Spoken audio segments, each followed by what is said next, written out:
J'ai horreur qu'on me pose cette question et pourtant c'est sans doute la question la plus posée dans mathématiques et dans n'importe quel business. Tony, c'est quoi la meilleure façon de Tony, c'est quoi le meilleur investissement? C'est quoi la meilleure façon d'investir en immobilier? Tony, c'est quoi la meilleure façon de développer son business sur Instagram? C'est quoi le meilleur contenu à poster? C'est quoi la meilleure stratégie pour gagner de l'argent?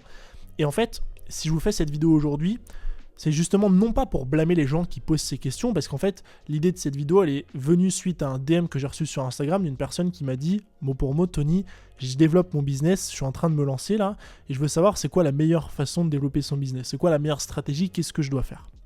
Et j'en veux pas à ces personnes-là.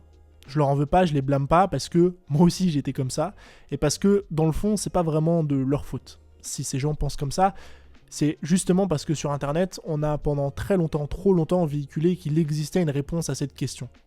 Et ça va de soi, parce que si on pose la question, c'est qu'on estime qu'il y a une réponse en retour. Si demain je te dis, oui Tony, c'est quoi le meilleur investissement à réaliser? Si je te pose cette question, c'est que j'estime que tu vas m'apporter une réponse pertinente et tu vas me donner la clé du meilleur investissement pour réussir en immobilier, en crypto-monnaie, peu importe. Mais en fait, cette question, il faut comprendre qu'elle n'est pas légitime. Pourquoi elle n'est pas légitime? Parce que comme je l'ai expliqué un petit peu plus tôt, c'est une question qui n'a aucune réponse. En fait, c'est une question qui n'a pas lieu d'être posée, puisque on ne peut apporter une réponse que par une autre question qui est, qui tu es, qu'est-ce que tu fais, qu'est-ce que tu veux faire, c'est quoi tes envies, tes ambitions, c'est quoi tes conditions, c'est quoi ta situation actuelle. Si je vous prends l'investissement, c'est un exemple qui est très parlant, et que vous venez me voir et que vous me dites, ouais Tony, c'est quoi la meilleure façon d'investir? En fait, ça va dépendre. Ça va dépendre de combien tu as à investir.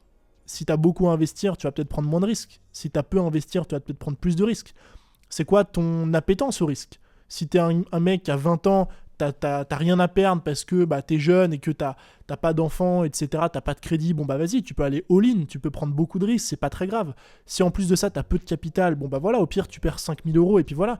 Par contre, si tu as 40 ans, que tu as des enfants, que tu as un travail, que tu as un crédit sur le dos et que tu veux investir 200 000 euros, c'est une évidence que tu vas pas investir de la même façon. Et là, je prends l'exemple de l'investissement, mais ça peut être pareil pour le contenu. C'est quoi la meilleure stratégie de contenu? C'est quoi le meilleur contenu à créer? Encore une fois, ça va dépendre. Ça va dépendre de tes appétences, de ce que tu aimes, de la thématique dans laquelle tu es, de toutes ces choses. Et j'ai pris conscience de ça très récemment, notamment quand je me suis mis sur la publicité.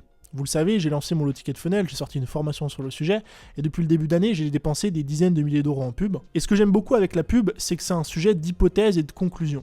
C'est-à-dire, quand vous commencez à faire des publicités, vous allez mettre des hypothèses justement sur la pub qui va fonctionner. Vous allez dire, ok, je pense que ça va marcher. Ce format-là, je pense qu'il va marcher, il va être cool. Ce format-là, il peut être intéressant. Celui-là, celui-là, celui-là. Donc vous allez mettre un champ d'hypothèses comme ça. Vous allez créer vos pubs, vous allez les lancer. Et ce qui est très très très marrant, c'est que vous allez vous rendre compte que les pubs qui fonctionnent le mieux sont pas celles sur lesquelles vous auriez misé à la base. Souvent c'est l'inverse. Et en plus de ça, c'est que chaque pub va dépendre, ou plutôt la rentabilité de chaque pub, la pub qui performe le mieux va dépendre de l'audience à qui vous l'adressez.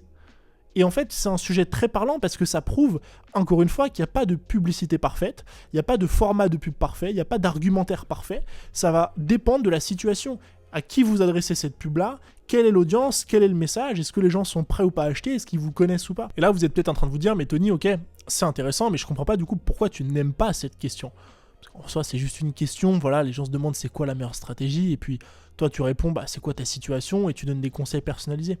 J'aime pas trop cette question parce qu'en fait, ça rentre dans l'inconscient des gens qu'il y a une réponse à cette question. Et c'est plus le fait que les gens croient qu'il existe une réponse à cette question qui me pose problème que la question elle-même.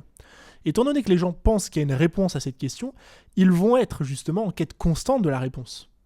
C'est-à-dire qu'ils vont sauter de stratégie en stratégie, ils vont sauter de vidéo en vidéo, ils vont sauter de programme en programme, de formation en formation, de la nouvelle méthode à la nouvelle méthode, parce que dans leur tête, ils se disent « Oui, mais il y a bien une réponse à cette question. Il y a bien une stratégie parfaite, il y a bien une méthode parfaite, il y a bien une façon de faire qui est cachée, qu'on nous a finalement pas montrée. » Et c'est ce que je vous disais au début de cette vidéo, c'est pas vraiment de votre faute, de leur faute finalement à ces gens-là. C'est parce que on a tellement vendu sur internet la méthode secrète, la nouvelle méthode, le nouveau truc à la mode, qu'on vous a jamais vendu, qu'on vous a toujours caché, que moi je vais vous délivrer secrètement dans cette vidéo alors que tout le monde vous le cache depuis des années, qu'on a fini collectivement par croire que ça existait. Qu'on a fini collectivement par croire qu'il existait un mini secret caché dans chacune des thématiques pour pouvoir obtenir des résultats. Sauf que dans les faits, dans la réalité, la réponse elle est beaucoup plus simple. La réponse, elle est que aujourd'hui, il faut prendre les bases de chaque domaine, de chaque thématique, il faut vous former, il faut apprendre, c'est une évidence, mais après, il faut surtout passer à l'action. Il faut surtout mettre en place le plan, mettre en place le système, mettre en place ce que vous avez appris. Si je reprends encore une fois l'exemple de l'investissement, les stratégies en investissement, il n'y en a pas 40 000. Vous prenez les différentes stratégies qui existent en investissement, vous essayez de répondre à cette question avec une introspection personnelle, c'est aussi un autre sujet, qui est de vous dire, ok, par rapport à ma situation, mon niveau de risque, qu'est-ce que finalement moi je dois mettre en place ? Et vous mettez le plan en place. Et vous le mettez en place tous les jours, assidûment, vous tenez à ce plan-là. Et vous le respectez pendant des jours, pendant des semaines, pendant des mois. Et en fait, si on croit tellement qu'il y a une réponse à cette question, c'est aussi parce qu'on est en quête de résultats rapides.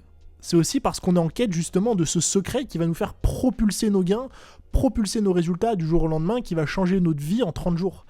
Alors que dans la majorité des cas, ça prend beaucoup plus de temps. Et ça prend du temps parce qu'il n'y a pas de méthode secrète, parce qu'il n'y a pas de méthode miracle. C'est parce que ça nécessite une bonne compréhension de ce qu'on fait, une bonne stratégie et de l'appliquer suffisamment longtemps pour que ça marche. Et l'investissement, c'est ça. Les stratégies, vous les connaissez sans doute, si vous regardez un peu de contenu sur le sujet. Maintenant, le but, c'est de les appliquer pendant des mois, pendant des années, parfois pendant des dizaines d'années, en vous y tenant et en respectant finalement la stratégie et le plan de départ. Et donc tout ce sujet et toute cette réflexion m'amène à deux choses. La première, c'est que souvent, la réponse aux questions que vous vous posez se trouve à l'intérieur. C'est-à-dire justement que à chaque fois que vous posez cette question qui est ouverte, encore une fois légitime, de vous dire c'est quoi la meilleure stratégie pour investir, c'est quoi le meilleur pays dans lequel voyager, c'est quoi le... peu importe, en fait, les réponses se trouvent toujours en vous. Et en fait, c'est toujours une question d'introspection. C'est de vous dire, ok, qu'est-ce que moi j'aime ? Si je vous prends le voyage, qu'est-ce que j'aime faire en voyage, quel type de voyage j'aime bien, quelle météo j'aime bien. Et en fait, c'est encore une fois la même idée. C'est-à-dire que si vous aimez les randonnées et que vous allez dans un pays où il n'y a pas de randonnée, ça va vous faire chier. Et c'est pareil avec l'investissement. C'est quoi le meilleur investissement ? Je pars de moi-même, je pars de mon introspection. Et je reprends l'exemple du business en ligne. J'ai sorti un livre sur le sujet qui se trouve dans la description, qui s'appelle Solopreneur. Et il y a une première partie énorme du livre qui fait presque 100 pages sur l'introspection. Parce que c'est la base de toute réponse. Parce que si demain vous voulez monter un business et que vous ne comprenez pas qui vous êtes, qui je suis, quelles sont mes forces, quelles sont mes faiblesses, qu'est-ce que j'aime faire, qu'est-ce que je veux faire, dans quoi je suis bon, mais au-delà de ça, qu'est-ce que je suis prêt à accepter comme contrainte ?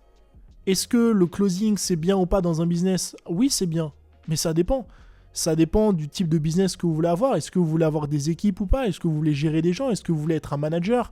Est-ce que vous voulez vendre des produits à 2000 € et puis derrière devoir délivrer pour 2000 € de formation ? C'est-à-dire mettre des coachs dans vos programmes, devoir gérer ces coachs, Donc, c'est des questions qui sur le papier paraissent hyper simplettes et simplistes en vous disant c'est juste une question généraliste, en se disant c'est quoi la meilleure stratégie pour, mais quand vous poussez la réflexion au plus loin, au plus profond, vous vous rendez compte que ça amène beaucoup plus de réflexions sous-jacentes, parce que la question c'est pas juste c'est quoi le meilleur business, c'est en fait c'est quoi que moi je suis prêt à accepter, c'est quoi mon lifestyle rêvé, c'est quoi les contraintes ou non que je suis prêt ou prête à accepter, c'est quoi les canaux que j'ai envie d'utiliser, est-ce que j'aime créer du contenu ou pas, est-ce que j'ai de l'argent pour faire de la pub ou pas, est-ce que je veux me montrer ou pas me montrer.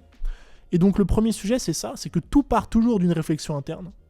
Et le deuxième sujet, et j'adore répéter cette phrase, c'est que dans la majorité des cas, vous savez déjà ce que vous devez faire pour atteindre le prochain niveau.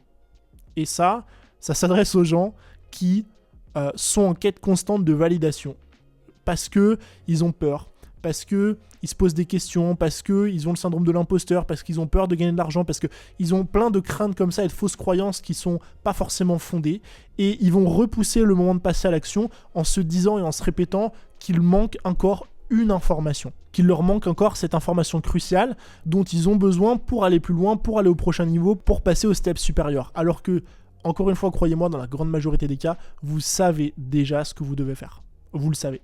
Au fond de vous, vous le savez, c'est juste que pour plein de raisons qui peuvent s'expliquer, pour la peur de beaucoup de choses, la crainte, fausse croyance, manque de légitimité, ce que vous voulez, vous le faites pas parce que vous êtes bloqué. Mais rendez-vous bien compte que vous n'avez pas besoin de cette prochaine information-là, de cette prochaine formation, de ce prochain podcast à écouter pour je ne sais quoi.